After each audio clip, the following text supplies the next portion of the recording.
আজকের ভিডিও একটু আলাদা। আজ আমি কোনো ট্রিক্স বা টিপস দিচ্ছি না, কোনো সেটিংও দেখাচ্ছি না। আজ কথা বলবো মন থেকে। অনেকে 6 মাস 7 মাস এমনকি 1 বছর ধরেও ইউটিউব করছে, ভিডিও বানাচ্ছে, এডিট করছে, থাম্বনেল বানাচ্ছে, কিন্তু ভিউ 10 থেকে 20টা। তারপর মনে হয় আমার দিয়ে হবে না, আমি ইউটিউব ছাড়বো। আমি জানি এই ফিলিংটা কেমন, কারণ আমি স্ট্রেসের মধ্যে দিয়ে যাচ্ছি। কখন ভিডিও আপলোড করার পর বারবার রিফ্রেশ করি, দেখি 1 থেকে 2টা ভিউ, আর কোনো কারণে ভিডিও 10,000 ভিউ। তখন মনে হয় ওরা পারে, আমি পারি না কেন? কিন্তু একটা জিনিস বুঝেছি, ইউটিউব ভাগ্য না, ইউটিউব একটা গেম। আর এই গেমে যে জিতে তারা শেষ পর্যন্ত থাকে।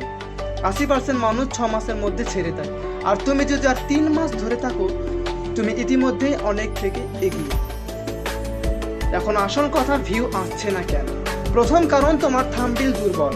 মানুষ আগে ক্লিক করে, তারপর ভিডিও দেখে। ক্লিক না করলেই ভালো কন্টেন্ট মরবে। দ্বিতীয় কারণ, তোমার চ্যানেলে হুক নেই। প্রথম 5 সেকেন্ড যদি দর্শক বুঝতেই না পারে কেন দেখবে, তারা স্ক্রল করে চলে যাবে। তৃতীয়ত কারণ, ক্লিয়ার নাইচ নেই। একদিকে নাটক, একদিকে কমেডি এবং একদিকে ইসলামিক ভিডিও।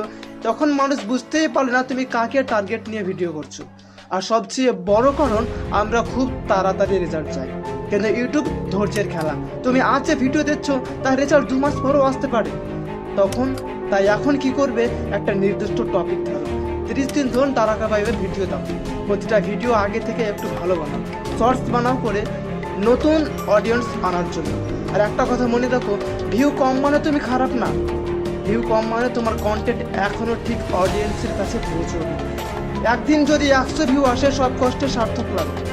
তাই আজকে যারা এই ভিডিও দেখছো, যদি মনে হয় ইউটিউব ছেড়ে দিব, তাহলে নিজের কাছে একটা প্রশ্ন করো, আমি কি সত্যি চেষ্টা শেষ করেছি? যদি না করে থাকো, তাহলে এখনই ছাড়বে না।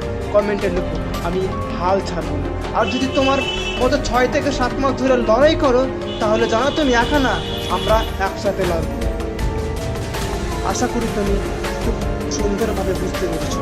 আজকের